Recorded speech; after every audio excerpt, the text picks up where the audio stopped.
everyone, it is I, the painter again, and welcome back to A Tribute to Mastery. We're doing another Bob Ross painting today, and I've already gone ahead and I've covered the canvas in a layer of white paint.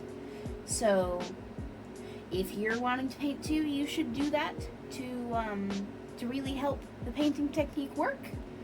But either way, I think it's about time we get started. So what we're going to do first is we're going to take our red on our canvas and we're going to mix in a little bit of blue. We don't want to use too much blue because it's very much stronger than the red, and we don't want to overwhelm the red. They need to be about equal. When you're done mixing it, it should almost look black.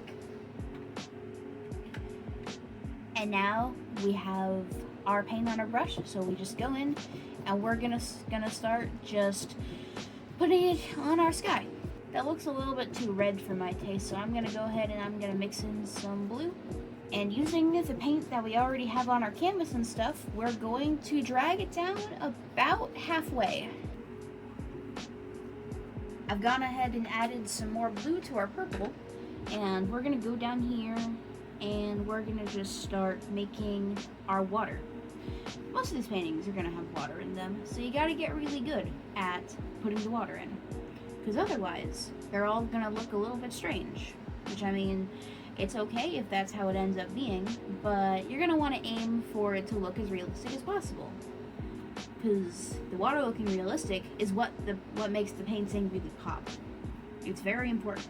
Now I'm gonna go ahead and I'm gonna just use my brush to sort of blend the two into itself so that we don't have this weird, completely just white part in the middle. I'm washing out my paintbrush, of course. You're gonna wanna have some water or paint thinner handy. And today, I will be introducing the technique with a fan brush. It can be very useful for creating things that look more airy and in stuff in the background, especially things like clouds and trees or whatever you end up painting with it. It's great for this specific technique. You use it a lot. So what we're gonna do is let's go about here, and we're gonna start creating a bit of a tree line, and we're gonna just start adding a little bit of a basic shape here, still using that same dark color. If you need to make more, that's okay. The more paint on your brush for this part, honestly, probably the better.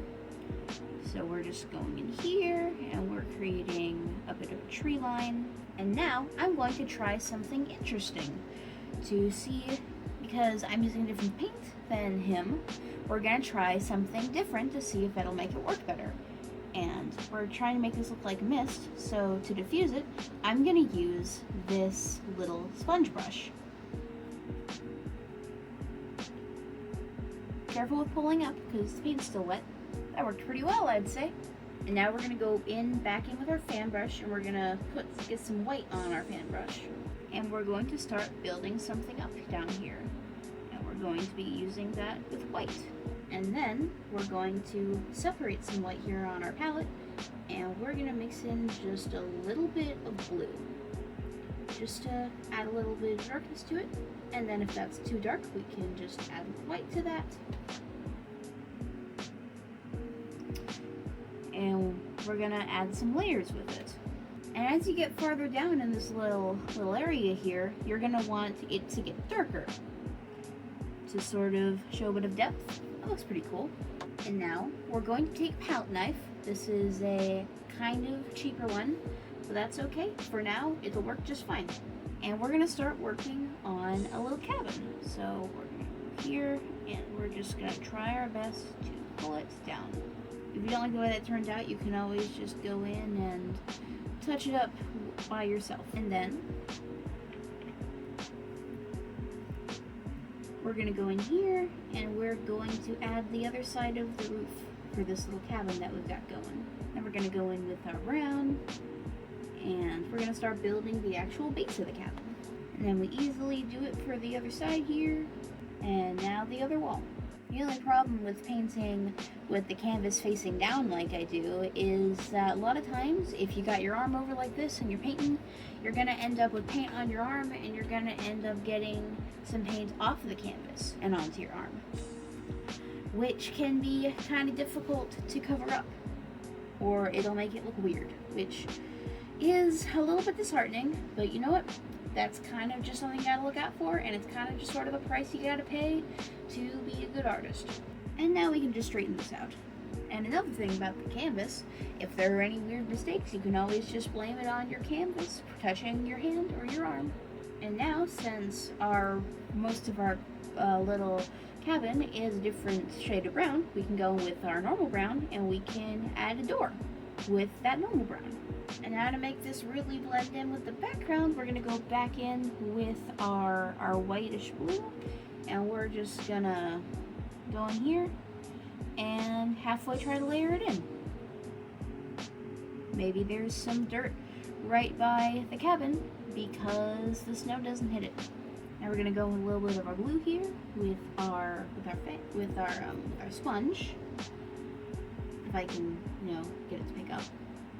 We can just go in here and maybe halfway get a little path going. Mix in some more white here so that it doesn't look like a weirdly blue path. It's just supposed to have a bit of shadow. Maybe it's ice. I don't know. It's fun either way. Now to really add some depth, we can go in with our brown and we can add a fence going around the mountain. Because that's kind of what this is supposed to be. It really tricks the brain into seeing what it's supposed to be seeing. It works really well with having stuff like this that you can very much tell what it is. And now we can go in with our sponge and we can add a little bit more of the mountain here. Why not? Make it extend out a little bit, make the fence make a little bit more sense. Hey, that rhymed. And in the last little thing, we'll add like a little chimney. Why not? Doesn't need to be super detailed, it's just a little thing coming out here at the top of the house. Next we take our fan brush and we're gonna really load it full of paint. Like really load it full of paint. And then we'll start up at about here. And I'm making the outline. And now we have a really big tree way back, well, not really back here because it's in the front, which makes it look even bigger. How about we can call this one Rob? We can have this one be Robert. Hello again, Robert. You're back. Hope you enjoy the snow. I put in some more blue to make his silhouette a bit more distinct. We're gonna mix some more blue into it so that it's darker. Make it really dark. And then we can go in here and add a bit because the tree is protecting it from the snow. And it makes it easier for it to grow. That also rhymed. Or was it the same rhyme twice? I don't remember. This sponge is coming in really handy today. We're gonna go in here and maybe extend this out a little bit. Give us some more room to play with. As you can see, I'm getting even more purple paint ready. Even more trees. We'll have it go about here. We're making the basic outline right now. We can add more detail in a hot second. Or not, who knows. Probably will though. I'm using the sponge again to make the tree look a little bit better. A little bit more variation with those leaves. Now back here, we're gonna do the same thing. We're gonna make another tree, but it'll be kind of halfway behind it, so it'll look smaller even if it's not actually. Because that's kind of just how perspective works. So of course it'll be a bit darker. I don't know what you're talking about. This ground has been here the entire time. And now to fill in this space here, let's add another tree. Except it'll be kind of halfway in the background. And it makes it so there's not a weird gap in the painting. And now we're gonna go ahead and we're gonna pull in some more foothills, kind of like what we did over here. Some more stuff growing down here. And we'll add some more blue as we go back. Maybe a little bit here. And now we're just dabbing in some more snow to kind of smoothen things out a bit. And now we're gonna go in and we're gonna add some snow to these trees. Because, there's snow everywhere. Why wouldn't there be snow in the trees? It makes sense that there would be snow in the trees the most, honestly. Don't want to have it be too heavy, but you do want it to really look like it's been snowing in there. It's everywhere. And it's making a frozen lake thing, so why wouldn't it be there? These little ones back here, we can just put a little bit, just a little bit.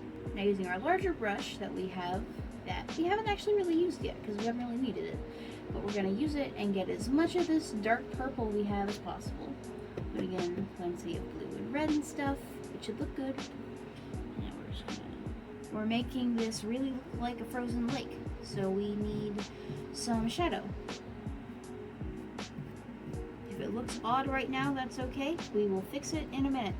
And now, just for my own sake, we're going to go in and I'm going to add a water line separating the water from the snow, just to make it a little bit easier to tell what you're looking at.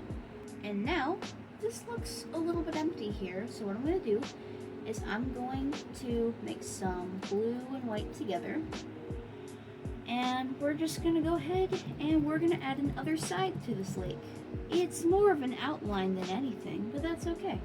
And we can even go in and add some little snow hills that are whiter than the rest of it. I'll put another one on this side too. Fill it in. And then we'll add a smaller one to make it a little bit less identical on both sides. I am adding a little snowman. You don't have to do that, but I would like to. Giving him a little top hat and his buttons, of course. And no snowman is complete without a little scarf. And now that we're about done, we can go ahead and sign the painting. Okay, I think this is about our finished piece. I hope you enjoyed watching me make it as much as I enjoyed actually making it. Which might sound a little bit redundant, but that's okay. Alright, I hope to see you all next time. This is the Painter, signing off.